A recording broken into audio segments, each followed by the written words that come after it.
In Mindwarp, a young woman questions her existence, living in a community where everyone spends every waking moment hooked into an advanced VR system. So the people in charge kick her out into a post-apocalyptic wasteland. But then she runs into Bruce Campbell, so it's not all bad.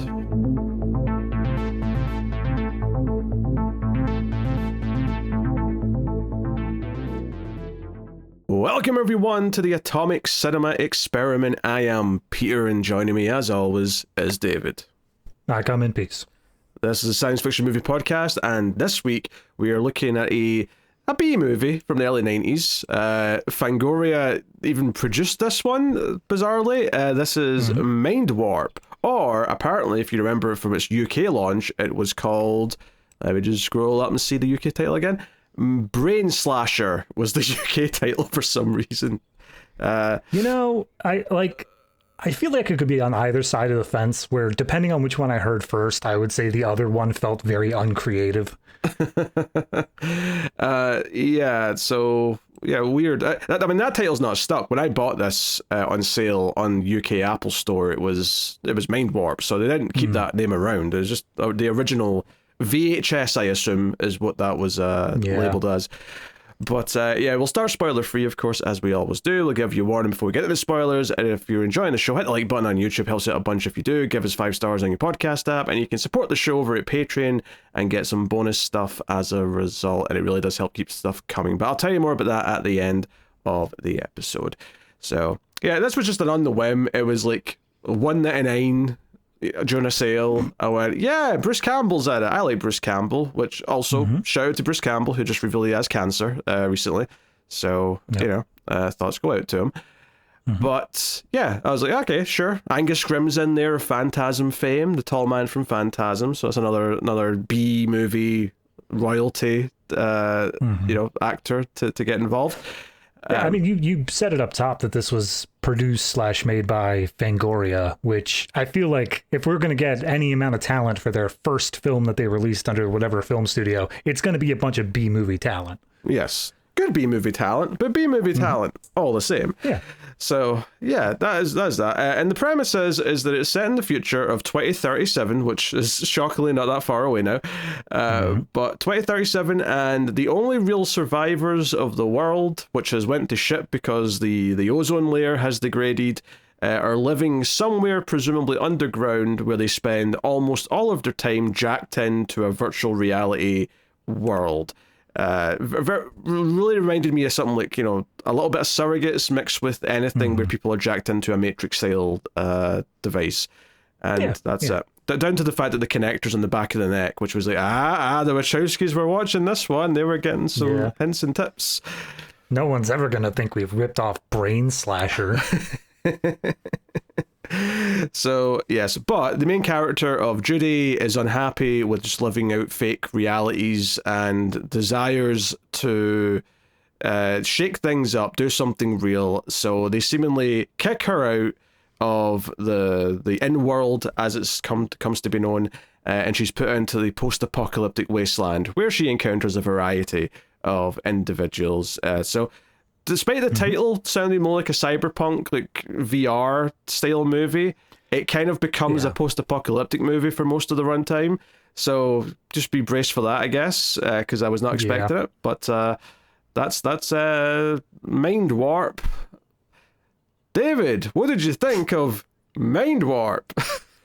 So it's one of those things where this was 1991. Obviously, we were in a tech boom at the time, but this is one of those ones that doesn't feel like it aged poorly in terms of the tech stuff. It actually feels more prescient than ever. The idea that you live in this fantasy world and you get all of this stuff where it's just all of your whims are being delivered upon constantly by AIs and whatever else. Like, top tier, carrying over perfectly. Love the premise. Yeah, the allegory that, I mean, at the time it would have been, everyone's glued to watching too much TV. Now it just fits in with, you're spending too much time on your phone looking at social media and you're not paying attention to the real world.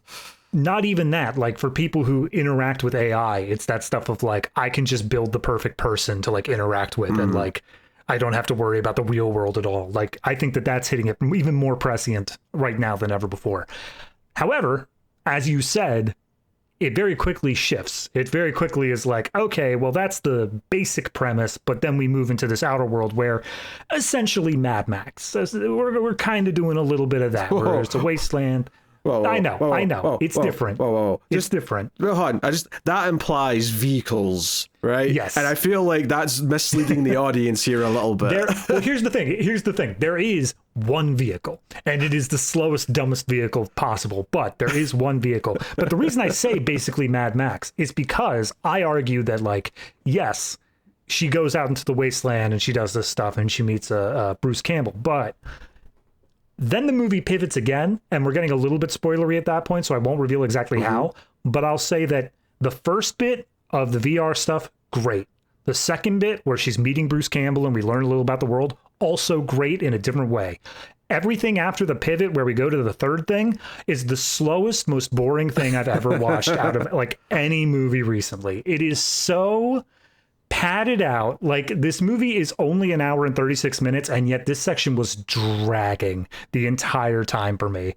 By the time we hit the end, honestly, I just wasn't having a good time. I think that there is some cute little action scenes in this. Obviously, there's a lot of blood and gore. They take full advantage of that sort of stuff, but the story itself should have been like 2 scenes, and it somehow managed to get stretched out to the rest of the movie. So I can't say that this one's really marking high marks for me. The premise was great, and they felt like they just threw it all away for this substandard story for me.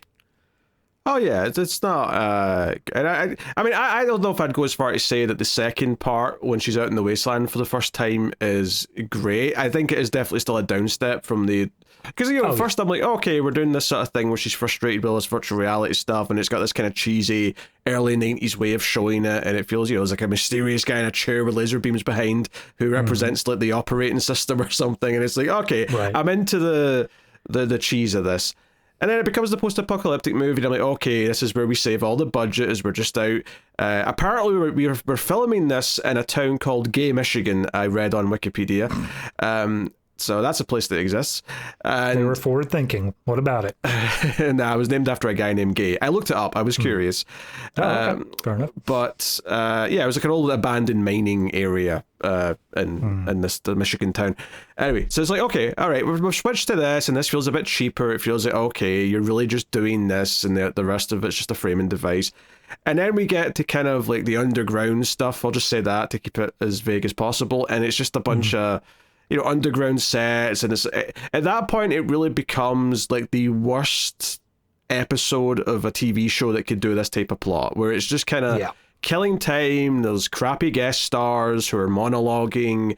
There's like no real sense of momentum. It just it feels like it's spinning its wheels. Once we get to about the halfway mark, and it wasn't like it was great up until that point, but then it starts to just sludge, and then everything that comes from that point on is just predictable tropes and twists that you can see coming a mile off. There's maybe one small element that gave me a laugh, but because I did not see that part coming, but everything else that happens is very, very predictable. And we're not going to say it for spoiler's sake here, but like I called the ending. I said very quickly, I bet the ending's this, and I said it quite early in the movie, and I was 100% right. So take that for what you will, but so no, it's not very good. I wish it was better. I was hoping, not that I was expecting high art from this by any stretch. I thought it was going to be cheesy. I thought it was going to, but Bruce Campbell's in it, and I thought I might have some fun. But sadly, the back half is just really generic and tedious, and just kind of unpleasant. There's nothing really to like about it. It's just kind of going through the motions. Yeah, no, I really like your description that you said at the beginning of it feels like a TV episode, but like the worst TV episode of a show that does this sort of thing. Because, that was the vibe I was getting. As soon as we got into the underground portion, I'm like, was it really that much of the budget to have a man sitting in a chair with strobe lights going on? Like, did that eat up that much of it? Yeah, because I could see an episode of Star Trek being like, oh, we land on a planet, we end up in this underground like community, and that's where the episode takes place, and it's just this, and it just feels like it's taking. It's like, okay, I hate this episode. This is one of my least favorites. It's absolutely that. That's what it feels like. This is the episode that doesn't even have like a metaphor or something like that. It's just like, oh no, how is the crew going to get out of this issue? Oh yeah, there's no depth. Which, to be fair, I wasn't expecting depth from this. Oh no, but, you know, not from this. I'm saying if it were a Star Trek episode, it'd be like one of those ones where it's like, they're just punching each other the whole time. And to be fair, that's the other part of it, is that it is a B movie and it wears it proudly on its sleeve. And I think that is something where aspects of this movie, particularly the more bloody and gory stuff, does kind of work, but it is so infrequently working amongst all of the other, as you said, sludge, that it's just not worth it in the end. Yeah, it's characters in goofy outfits, and it's like the reason why, like, Mad Max was never, like, obviously the first one's fairly low budget, but they were trying to make a real movie, so they were doing everything they could to stretch that budget and make a movie out of it. But everything that sort of tried to do, like the post-apocalypse stuff, because Mad Max 2 was a hit, it was always about, well, we can save money because all we have to do is find a desert and we can just film everything in a desert. But it's always... Where are we going to find a desert in Australia? Jesus Christ. But it's always a lame script. It's always, just a crappy story with no momentum. The director of this, Steve Barnett, I was very surprised when I clicked on his name that the first thing in the known for section was Avatar: The Way of Water. And I went, wait a minute, what? Obviously. He's not directing that. He's listed as additional crew, but if you look at his credits, he's got a lot of production management, a lot of editing, and like post-production supervisor and executive roles. So he's worked on a lot of good big movies. He's a well-tenured man in the industry. It's just that directing maybe wasn't his forte, and that's okay. I mean, even if it wasn't, because he does have other directing things under his belt. Admittedly, nothing that I'm really aware of, but this wasn't just a one and done thing. Let's see if I remember. Oh, I recognize Scanner Cop too. I've not seen it, but that is in our future at some point, maybe that's a Screams thing. But regardless, I was going to say, how far down the Scanners line going into a spin-off and then going to the sequel of said spin-off until we finally call it quits? I look forward to getting to Scanner Cops on one of the shows at some point, but that's the only one I recognize the name of his 8 directorial ventures. Right. But yeah, I think that probably a lot, especially going off of things like Scanner Cop and what we had in Mindwarp, I would imagine that he probably made the transition into practical effects, special effects, that sort of stuff, and that's where he just got his bread and butter at. I wouldn't be surprised, based off it being Avatar, Fire and Ash, that he does have some sort of job at like WETA or something like that. WETA? Is that how you pronounce it? I don't know. I've seen it written. My bad. It sounds like you're like a new cereal, like to rival Weetabix. Weta. Yeah. Drop the Bix. Got rid of the Bix. It's cooler. Exactly. So yeah, I mean, obviously Bruce is solid because as he usually is. It's not that the character's got a lot going for him, but he's fine. The lead, Marta Martin, who plays Judy, who I've never seen in anything else as far as I know. She is, she's okay, right? She fits in a B movie that looks like a TV episode, and that's about as far as I can give her. Strangely enough, I think that she did better the longer the movie went on. Maybe that was just because she was surrounded by like lesser things, but in the opening, I kind of thought she was the worst part of it. Interesting. Do you know, it's funny, watching this, particularly the opening, made me want to do another movie that I've seen before on Ace. Now, it's the sort of thing where back when the bonus episodes were a thing, when Tara was on the show, it would have definitely been a bonus episode. And to be fair, this would have probably been a bonus episode as well. Yeah. But we don't have the bonus episodes anymore. Instead, we put them on the main show. You're welcome, everyone. But great. But it's got multiple titles. What the title I had, like a physical version of, was called The Dungeon Master. But there was a more sci-fi sounding title as well.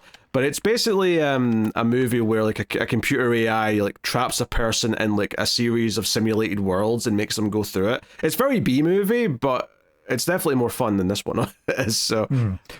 It says alternately known as Rage War. Rage War, that's it. That's the other title. Yeah. This looks bad. This does not look like a good movie. Oh, I mean, it's not a good movie, but it's a fun bad movie. All right. From what I remember, it's been a while. But the opening of this made me think of it a little bit. And I was like, we should add that to the schedule. Fast track it. I look forward to that in 2028 with the fast track. Fast track it. I'll bump everything else. Project Hail Mary can wait. Yeah, perfect. We need to wage war. Oh God. Watch the algorithm rewards you. It's a Green Inferno situation. Just like, why? Who knows? That would be funny. That would be the exactly the most stupid thing to happen, is that we'd get rewarded for doing Rage War. Of course, now that I've said that, this one's going to do nothing because it's Mindwarp. No, exactly. Dear. So, yeah, as far as anything else goes, like, you know, there's like the fight scenes aren't particularly good. It's typical just sort of like pretend punching and whatnot. No one's got any kind of skill, you know, in terms of the. And when I say that, I mean even the characters don't have any skill seemingly to fight properly. It's just kind of. Oh yeah, no, it's very your typical like Bruce Campbell thinking back to like Evil Dead or whatever, where like it's more slapstick than it is a choreographed fight scene. It's more of just going for the big swings. Yeah, which tonally doesn't exactly work with what the rest of this movie's doing per se. It's not, you know, it's not meant to be as slapstick or cheesy on the surface level as Evil Dead, particularly 2 and 3 are. So yeah, you know, it doesn't quite fit, but it's shit. I mean, they made it for less than $1 million, which even at the time was very low budget. So I guess. I mean, you were saying that it doesn't look too good. I will argue that the prosthetics and the special effects are decent. I think that they're good at setting up, okay, we know like what this underground group looks like, and therefore we're able to pick out when people are a little bit outside of that realm, stuff like that. It's okay, but I guess what I mean is that I just don't think that, you know, once we get underground, it's just so dull to look at. There's nothing interesting visually about any of it. So it's... Nah, I put that down to the cinematography. Like, everything is so monotonous, browns and reds. It's just gross to look at. Yeah, no sense of space or geography, understanding like where like one cavern or room leads to the other or anything like that. So there's very little to latch on to, I would say. So yeah. I mean, we'll probably go to spoilers quite quickly here because I don't think there's much more to say without. It's probably going to be a relatively short review, I imagine, because I don't think there's going to be a lot to talk about. But I was going to say, I think half the review is going to be saying, how did we get into the hole? And then the other half's going to be, and then they were in the hole. And that, like, in the scale of the movie is like a 10 to 90 split. All right, so that's spoiler-free over. Spoilers now begin for Mindwarp. You have been warned, so brace yourself. All right. So, start of the movie, obviously Judy's upset. She's getting effectively a commercial inside the VR to explaining that the world's doomed outside, but you can have any world you want in here. You can make it whatever you dream of, whatever you fantasize about. You can have that reality. It's all yours. Infinicell. What was it called? Infinisynth. Yes, I remember like hearing that the first time and going, that is the most made up sci-fi thing I have ever heard. Infinisynth. What? No, their circuit boards are made out of unobtainium. They had to do it.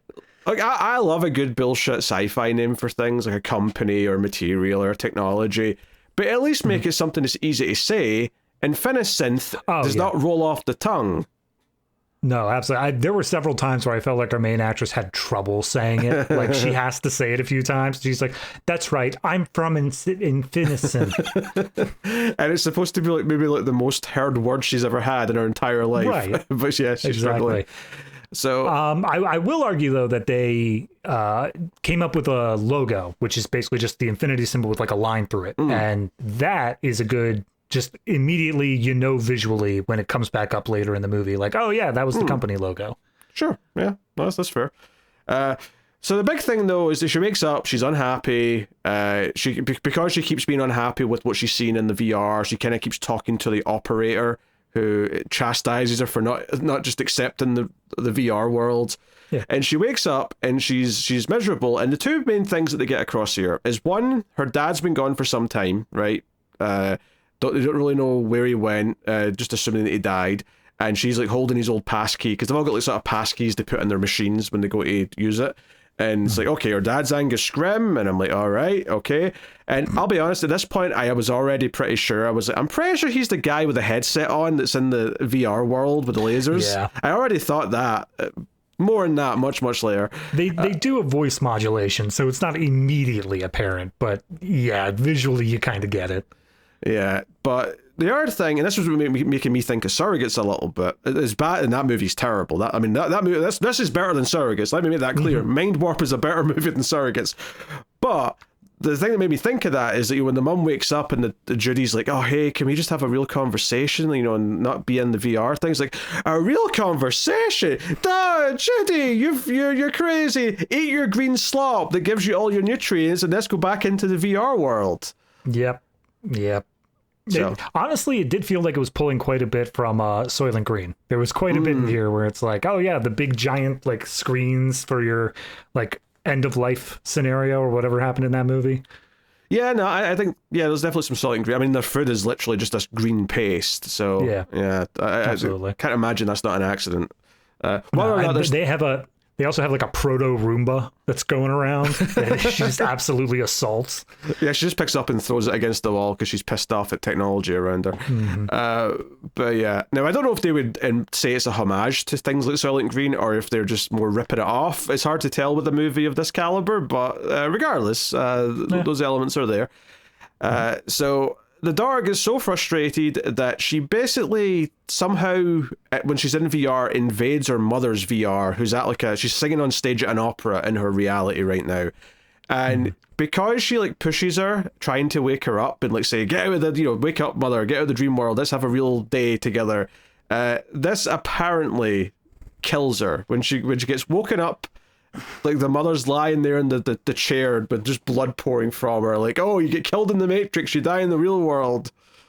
So, yes and no.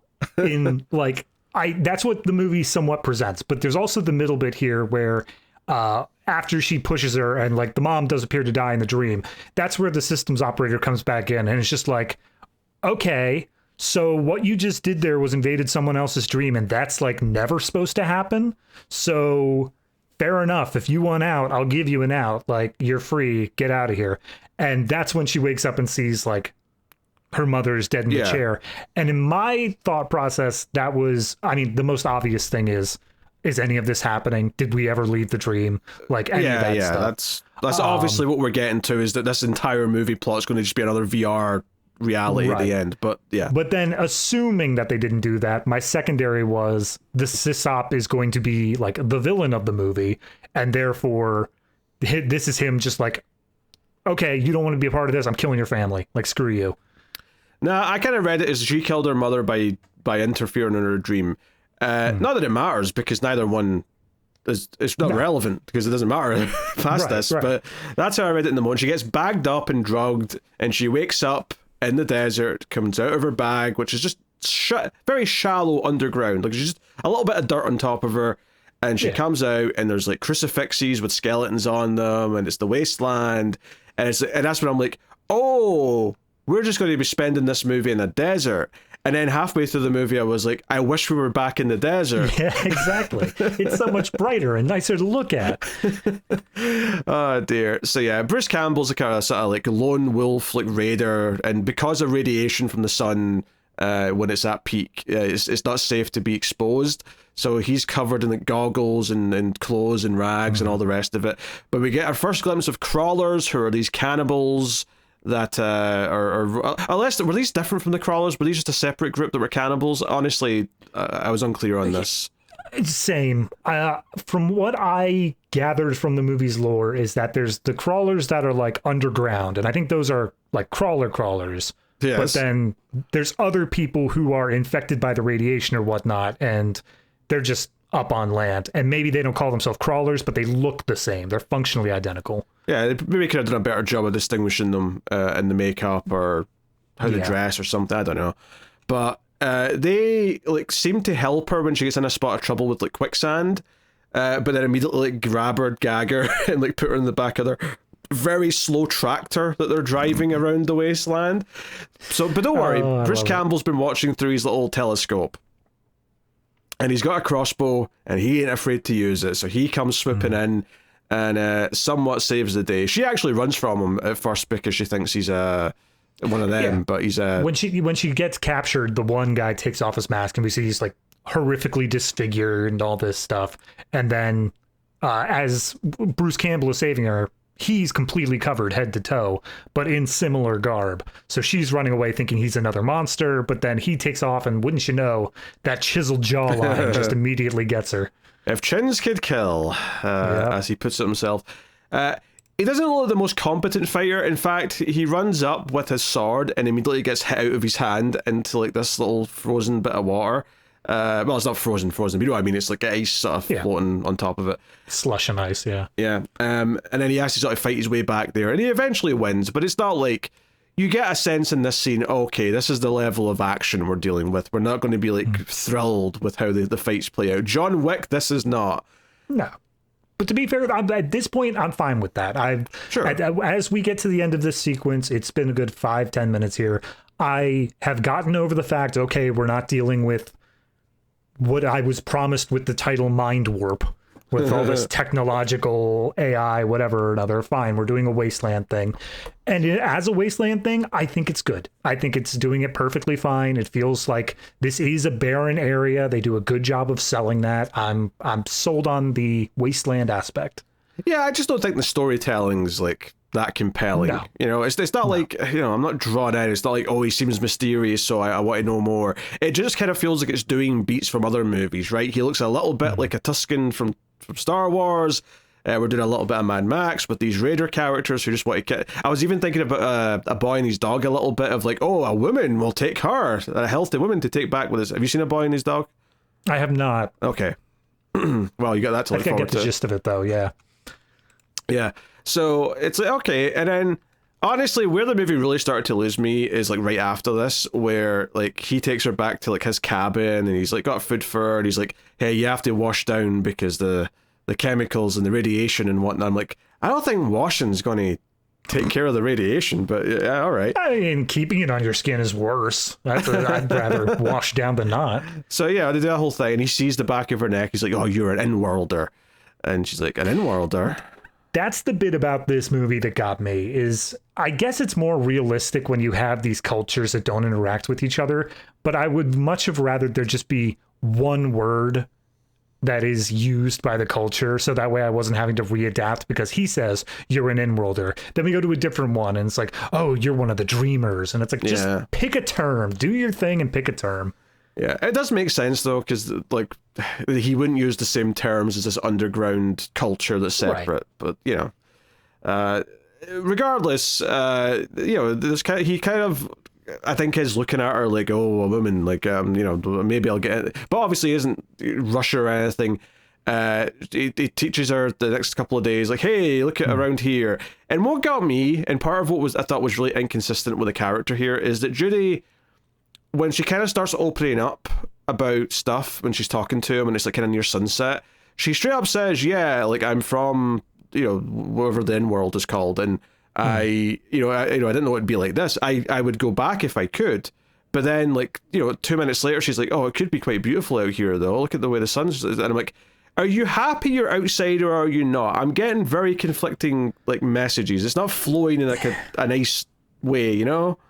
Yeah, I think I see what they were going for in the idea of, like, she knows she can't go back, so she's trying to make the best of a bad situation. Like, she's trying to look on the bright side. But yeah, this is, again, I think that the actress does better when we do get to the part where she is basically just a damsel in distress for the rest of the movie. That's awful to say, but like during these opening bits when she's forced to give her actual like pathos and like act like a real character, I feel like she's the weakest part. Yeah, and you know, then they're just sort of tying out in the cabin and they end up getting close, and he's like, oh, I had a wife, I've not been with anyone since her. I thought I was the last human being that was normal on the surface world. And he's like, oh, so you've never experienced anything for real? Stare at each other, lean in, kiss, you know, cut a later, they've had sex. And I'm like, okay, I mean, this romance is nothing. Like, I feel nothing for any of this romance, but whatever. Yeah, that's the thing. Like, if this were a thing where she is reliant on him because he knows this world or whatever like that. They could have forced that a little bit better. But much later on in this movie, whenever Bruce Campbell is in trouble, she literally says like, "Oh no, please, I love you." And I'm like, do you? Do you? I don't feel like you do.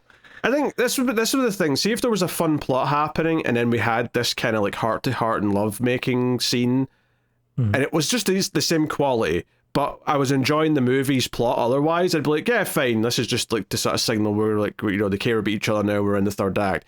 But this is actually quite early on in the movie, and also it's been kind of boring for the last like 15, 20 minutes. So, you know, this is meant to be the main event that I'm caring about right now, as opposed to being a slight distraction from what's actually going on.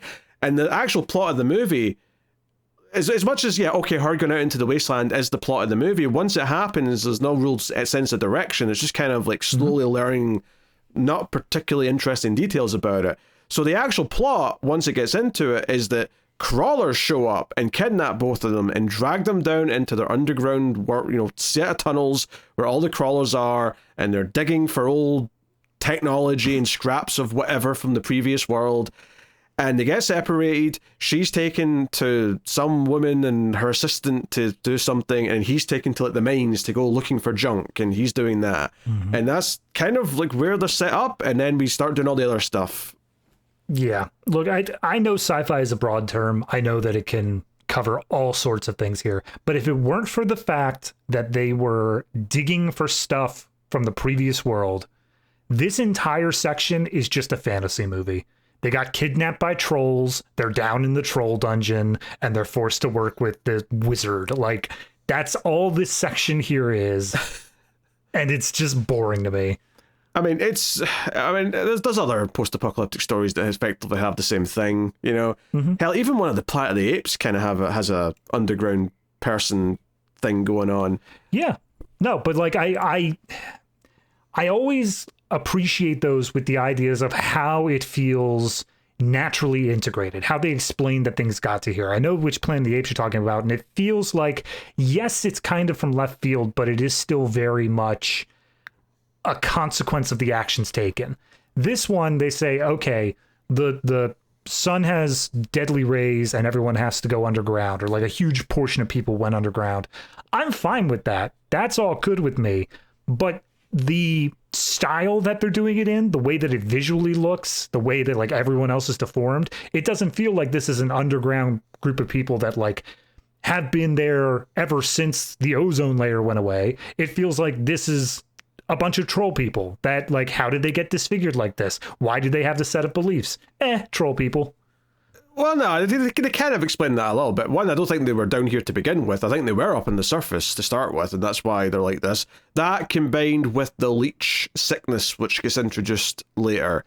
All right, I'll fully admit, I don't understand a goddamn thing about the leech sickness. That was like barely explained to me. I'm not saying I understand it that much either, but they kind of suggest, oh, it's going to take over and you can become a leech person. So I think some of these crawlers are leech people, maybe. I don't know. Fair enough. Look, it doesn't make that much sense to me. I do know, though, that Cornelia, who is the still fairly human-looking woman that comes to see Judy, is jealous because Judy's going to be like a potential mate for the leader of the group. So she gets jealous and wants to inject her with the leech so that she doesn't stay pretty, because she gets so upset when she's like, you have no boils, you have no rashes, you look pristine, I can't have this, you make me look bad, and wants to do this. And she's like, no, I'm a dreamer, I'm an in-worlder, please, like, let me go, I don't belong here, yada yada yada. I actually really appreciate that from her character, is that as soon as they see that she's got the jack in the back of her neck for the infinisynth, there it is. She really, like, immediately takes advantage. She sees that they like recoil, like, oh, you're a dreamer, and she's like, yes, and therefore you must let me go because I am important, because I am a dreamer. And she, like, it doesn't work. They call her on the bluff. Like, it's like, nah, that's not actually that important, but like, it's interesting that you're here. That's weird for us. Yeah, meanwhile, Bruce Campbell's digging for stuff. He finds like a blender, I think, and he gets the blade out the bottom of it as a potential stabbing weapon. I love how, like, this is obviously some form of, like, slave labor. The people who are digging for things are all beaten constantly as they're doing this, but they're also, like, mutated, disfigured people here. So it's not like they're all the good-looking people, all the Bruce Campbells are the ones doing this. It's people within their own culture. And I love how fast Bruce Campbell, over the course of this, tries to make friends with the guy next to him. He's like fully revealing his plan. He's like, look, I got a blade. We can get out of here together. And I'm like, my guy, you don't know him. Why are you saying, did you buddy up in the meantime? Yeah, because they say at one point that all the crawlers, most of them can't speak. They just grunt because they were all affected by radiation in the early days of the Because it does sound like Bruce Campbell remembers the old world to some extent. So it sounds like it's been in the last couple decades, maybe, that the world went to shit. Well, yeah. I mean, if you say this is 2037 and then this movie came out in 1991, you're basically looking at 50 years. And then assuming that it didn't immediately happened in 1991, assuming that it was like a decade afterwards. So probably closer to 40. And anyone over 40 would remember the old times. And that makes sense to me. Yeah. Well, he's not that old here, but yeah, I mean, I think he at least spent his childhood in the real world as we know it, if not maybe, whatever. So,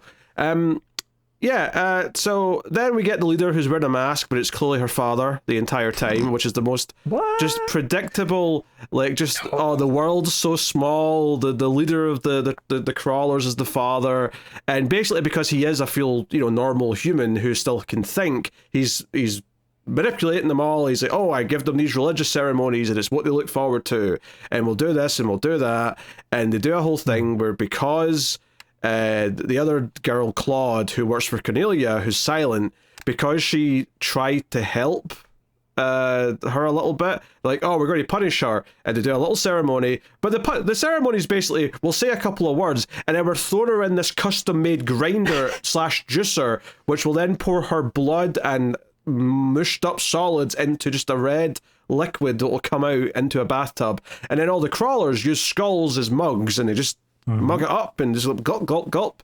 And it's like, all right, resourceful. Yeah. Blood sacrifice. How else are they expected to get their protein, Pete? It's hard to work down there. However, Angus Scrimm, who's the seer, they call him, he pulls Judy aside and reveals that he's her father, and she's like appalled. She's like, wait, this is what you've been doing? He's like, yes, I was exiled once, but I'm trying to help these people. I'm trying to take them forward. I'm trying to solve problems. There's one specific... I taught them religion.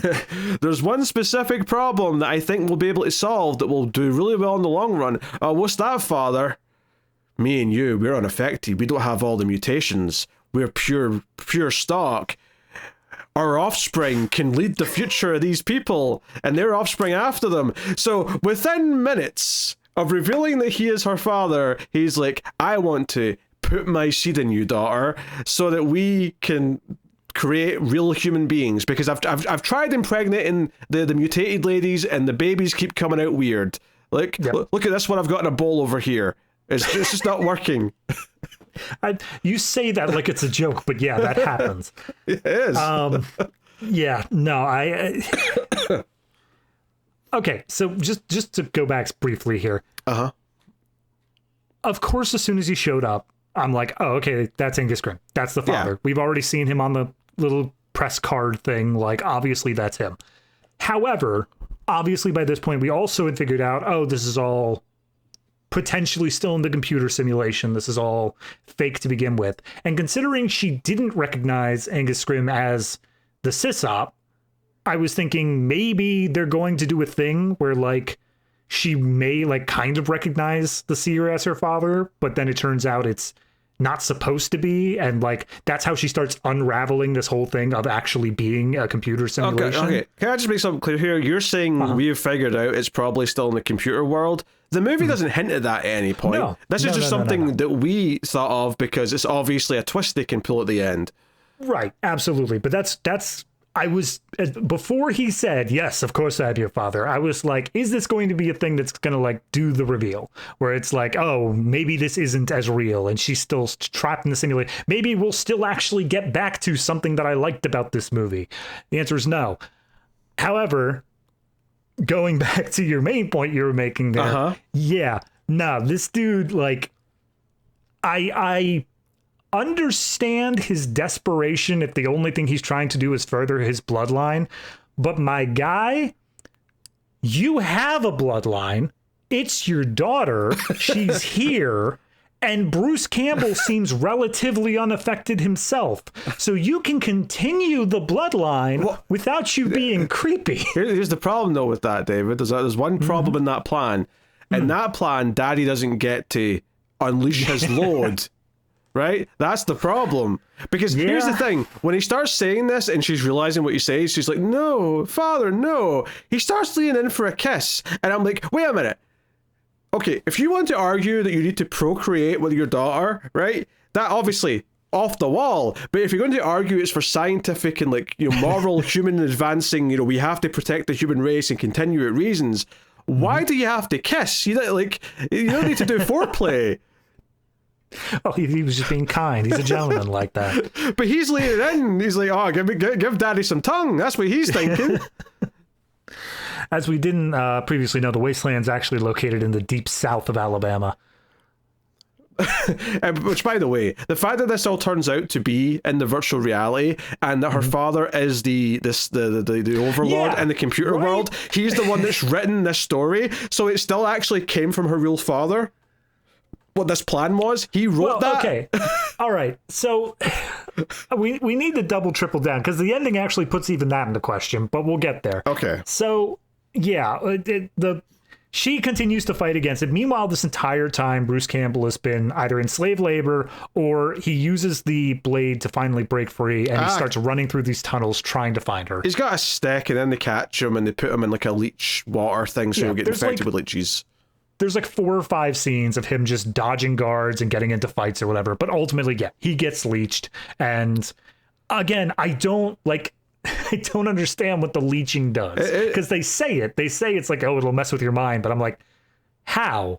What is it going to do when we're done with him here? It's going to turn him into a crawler or something. I don't know. There was something to that effect. But basically, so there's a lot of repetition here where, okay, they see a ceremony, they run around, he gets captured.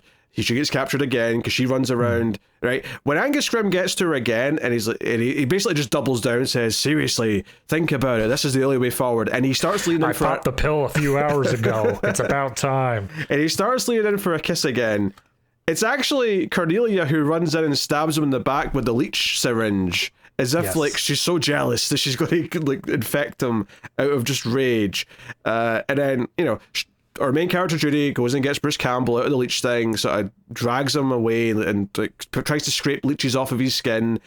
And they basically just run away. They get outside. There's nothing much to it. It's just kind of boring. But when they get outside, he vomits up a bunch... To be clear, they end up putting the seer into the grinder. Oh, of course, He does get a final fate there. That's right. They put him in, and then all the crawlers don't care. They just start drinking his remains all the same. Yep.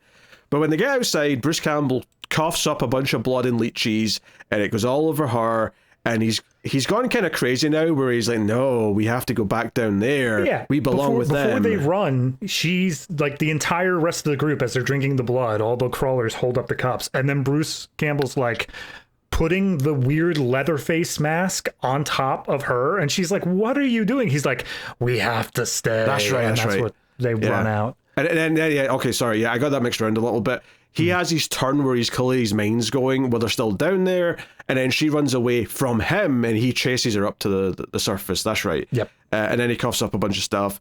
But then things get kind of quickly very weird, where she turns from him after it looks like he's died, but then he's like also the guy up in the cross, and it's like, wait a minute, this is very dreamlike. And then it's like, oh, like, welcome back, the Judy. Please insert a quarter to continue your hellscape nightmare. Do you like what you have seen? This is the world that you could have. And she's like, wait, none of it was real?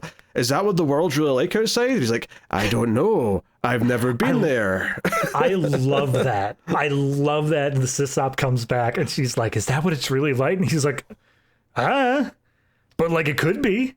You don't want to risk that, do you? And then the helmet comes off, and he's like, yes, I knew you wouldn't fail because you've inherited all my talents, and I need someone to take over running this place. And she's like, you never left us? No, of course not. I never left you. So she takes her place in the chair, puts the VR headset on with all the neon Not after shipping. giving Daddy a hug, though. Of course. You gotta get in there. No kiss, though. I think she was put off that for life. Yeah. And then, the movie kind of ends with like her waking up in the same room where her mother is, and the green slop still going down the wall from when she threw the cup earlier on. And the camera just focuses on like the little like memorial urn or whatever it is that says, you know, the father's name, and it says whatever year to 2037. Yeah. And it's like, oh, so did he just die when he gave up the position as the... Well, okay, so yes and no. So back in the beginning of the movie, when she gets up the first time, she's looking out at her window, and it's all just fake. Like, it's all just like a wallpaper, essentially, right behind the window. And she gets angry, and she like bangs against it. And that black tube, the urn, essentially, was in the background. We don't get to see it up close, but she goes to pick it up, and she's about to turn it over in her hand, and then the Roomba like interrupts or something like that. And so she never actually looks at it. I think the implication here is a triple switch, where he was actually dead the whole time, and she's just in the chair. Like, all of this has been part of her double layer Inception style fantasy of now she's the controller of everything. No, I don't think it's saying this part is made up. I think what's maybe it's saying is that he was already dead, but he was like his mind was still in there looking for his, like, trying to like train his replacement. And that's why, because she says at the start, oh, the operator keeps like not harassing her, but like keeps on paying attention to me, keeps talking to me. So I think maybe what I'm trying to say is that he's already dead, but his mind's still in there, like trying to like pass the torch to her. I mean, I'll read the final line on the Wikipedia page. The ending leaves the question whether the handing of the sysop position over to her actually happened or was only a simulation created by her subconscious mind. So this was intentionally left to be vague. I'm clearly reading it the second way. You got the first. Oh, that's different from what you were saying, though. I thought you were saying that her waking up in the white room is still like VR. I thought that's what you were saying. No, not her waking up in the... No, that part is definitely reality. I'm saying all the sysop stuff was still VR. And it's just... It was all still fake. I haven't considered that. I don't care. Absolutely. No, it's absolutely bringing me back to the movie Come True. And I'm not going to spoil it, but there's a twist at the end of that movie that does nothing for the rest of the movie. And this is that. This is that twist where it's like, it doesn't help anything. It's just a twist for the sake of it. Yeah. Although this one, bizarrely, is less egregious, just because Come True actually had potential for some of its runtime. And then, you know, it was more hurtful when we got such a bullshit ending on that. But at this point in this movie, I'm just kind of like, God, they could have just turned to the camera and like shat on the floor and rolled credits, and it wouldn't have been much worse than this. No, you're right. I mean, I will say when we flashed back and said like, oh, it's all a dream, I'm like, you know, I would usually really harp on the it was all a dream endings, but the fact that I didn't like what was happening and there was at least a little bit of setup to it beforehand, I'm almost willing to give it a buy. Like, it's not a good reveal, but at the very least, like, at least we didn't have to stick with all the garbage that actually happened. I mean, I think that's irrelevant to me. All I care about is how boring it was when we were in the dream. The dream was just tedious. I didn't enjoy this. You know, it doesn't really matter if it was real or not. In the end, was I entertained as I was watching it? No, I was not. I was waiting for it to end. And sadly, this was not some interesting little cheesy fun gem from the early 90s. It's been forgotten, quite rightly, for good reason, which is that it doesn't deserve to be remembered. So, yep. Apparently, Bruce Campbell met his wife on the set of this movie, so that's the best thing to happen to come out of it. Very nice. Well, that's something at least, right? That's something. Yep. So, there you go. But that's pretty much it. There's not a whole lot to dive into. Obviously, you could say, there's one line from Bruce Campbell where he's like, the stupid people, you know, all went hiding into the in-world. They ruined the sky and left, ruined the planet. And I'm like, this could almost like go into actual themes and commentary about, climate change, but it's not doing that. It's like one throwaway line. That's it. I think the exact line, something very similar. It was like, you took the sky and then you forgot about us. And I was like, that's a great line for any other movie. Yes. Like any other place could have done it much better. Yeah. So honestly, it's just tedious. And I feel like if you've seen any other direct-to-video movies or even made-for-TV movies or something like that, you probably can tell quite early on in this that it's not going to take any big swings. It's going to be very restrained in every aspect that it does. And the only time I perked up in any kind of way, not in a positive way necessarily, is when all of a sudden the dad wanted to get some incest going. And that was like, oh, well, it's something's crazy's kind of been suggested here, but that's about as exciting as it ever got. Yeah, I mean, it's weird because even in the like world itself, that's apparently not a normal thing. That's the bit that gets me. If it were a thing where they were trying to build like, oh, here's some backstory, we're like, no, that's just the thing we have to do nowadays. It's forced. Like, no, he's still being weird even by this culture standards. Like, that's messed up. The other scene that I halfway enjoyed, that just perked me up a little bit, is when we first get introduced to the seer, we see all of the pieces of junk, like all the trash that's being dug out of the walls, is being handed up to him for judgment. And he's essentially just saying like, we could use something with that. It might be useful to us. And he's basically just judging it as technology. And the first thing he gets judged is a circuit board. And he's like, we don't have the capability for that right now, but hold on to it. It might be very useful one day. And then he gets to the blender and he's like, yes, you can take the motor out of that and it could be useful. And then he gets a trophy and he's like, nah, it's just junk. Just toss that. I have nothing to add. I think we've milked just about everything we possibly can. And the characters are not very well fleshed out. There's not a lot of character here. Like, Bruce Campbell talks about having a wife before, but like, he's just the guy who's surviving. There is nothing more to him than that. There's not. We didn't even mention his character's name. We've just been Bruce Campbell the whole time. Stover. All right, what are you rating Mindwarp / Brain Slash? Is that what the other title was? Out of 10. Brain Slasher. Yep. Brain Slasher. Well, during the ratings rundown, there is one more thing that we brought up that I wanted to mention, and that is the score for this movie is just kind of tiring. It just kind of, it doesn't feel like the mood is ever quite right with what they're doing. I think that you brought up something of the main theme at the beginning is like a sad piano theme, and that just wasn't working. Yeah, it plays again at the end credits because it cuts to the credits and it's just this piano music comes in. I'm like, this needs like some synth or something, like some kind of cheesy sci-fi score. Your company's name is Infinisynth. Get the synth. But yeah, no, rating for this movie, I mean, we weren't very kind to it in the ratings rundown, but I was not going to be kind to it regardless of what the ratings rundown was.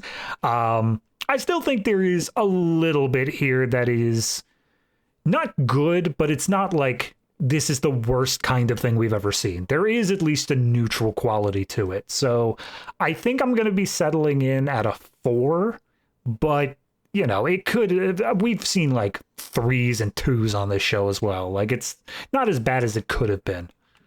Sure. Yeah. Yep. Yeah. I mean, I got thinking about what I gave the various categories on the rundown, and I think I'm going to settle on a 3.5. I think, it's like, I think it's good enough to be a 4, but I also don't think that I want to be as harsh to give it the 3, because yes, we have done worse on the show. We've done 1s, 2s, and 3s. This is kind of somewhere between a 3 and a 4, so. Yep. Don't recommend it. Nope.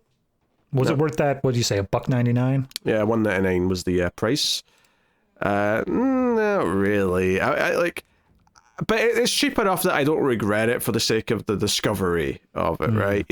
That's fair. I had to pay $3.99 to rent this on YouTube just for this one what time. A chump! So, what a chump! Yep.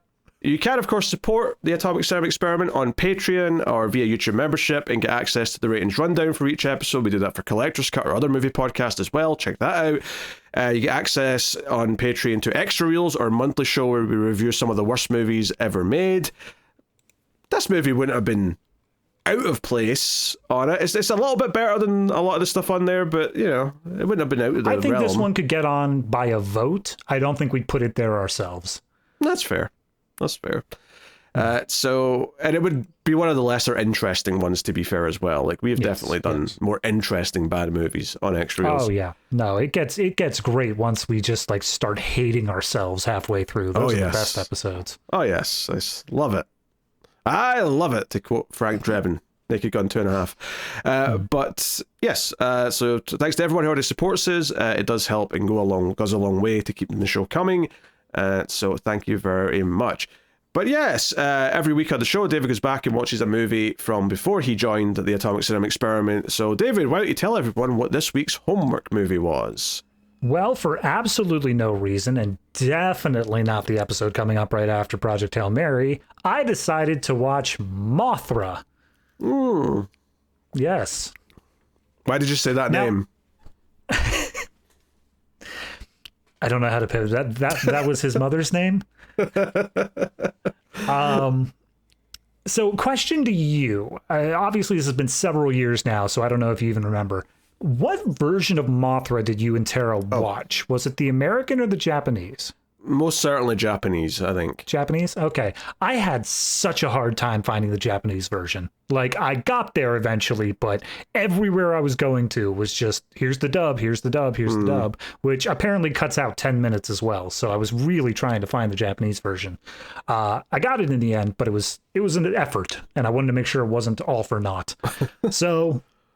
yeah, I mean, I don't feel like I really need to explain Mothra that much. Most people would have seen Mothra from the King of the Monsters movies, and it's still Mothra. It's very similar, except this one is a solo movie, and it goes a lot more in depth on the island that Mothra originally hails from, and has a weird human trafficking angle to it. I don't know how best to describe it other than that. I guess I wouldn't say it's that much of a spoiler.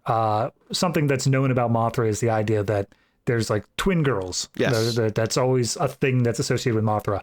And I knew that. I knew that going in. And I'd seen images of the twin girls. I didn't realize they were like a foot tall. I really? thought they were actually just women, you know. I had no idea why I was supposed to expect that they were little fairy girls that were only a foot tall, but... hey, the movie made it work. Yeah, no, I mean, it was a good movie. I enjoyed it. I will say that the editing on this one was a little bit more suspect. There was like a bunch of shots, especially things that were used during the action sequences where it feels like it was kind of doing like, not a match cut, but like they were cutting between basically the same shot of like the gun goes off and then like something gets hit. And it didn't match up, and it felt like there were several times where a cut was cut too soon, a cut was put too late. So the editing was a little bit choppy for me, but overall, I mean, it's very much a lighthearted story in terms of the good guys are good, the bad guys are bad. You don't have to worry about like any of that gray, like, oh, what's the deeper meaning here? It's don't kidnap little fairy girls. That's the deeper meaning. And yeah, overall, I think it was just a good time. I really appreciated the practical effects of Mothra's larva form swimming through the sea. That looked fantastic. Like, that still holds up. That looked great as the way they were doing it there. There was a particular shot where I guess they were firing on Mothra or whatever, and there was fire all around Mothra as it was swimming. And it was only like a 2 or 3 second shot, but it looked great. It was a fantastically well done shot. So yeah, overall, I mean, it was solidly made movie. Don't really have anything bad to say about it, besides just things that happen with age overall. I think I probably would say this one, obviously not to the level of Godzilla or anything, but I'd give it a 7. I think it's still a good movie. I think it definitely gets up to that level at least. Yeah, I have to admit, I've mostly forgotten this standalone Mothra movie. I remember thinking it was all right, but when we did it on the show, but it's been a while. But nice to fill in before we get to Mothra versus Godzilla, which, as you teased, will be very soon. So look forward to that. But that is the show, everyone. One of the shortest episodes we have ever done. But you know what? The movie just didn't give us a whole lot to work with. So we will see you next time. And I suspect Project Hail Mary will probably be a beefy episode. So Look forward yes. to that. But that'll do. So thank you very much for joining. We do appreciate it. Keep watching Science Fiction and Computer ad Salsa.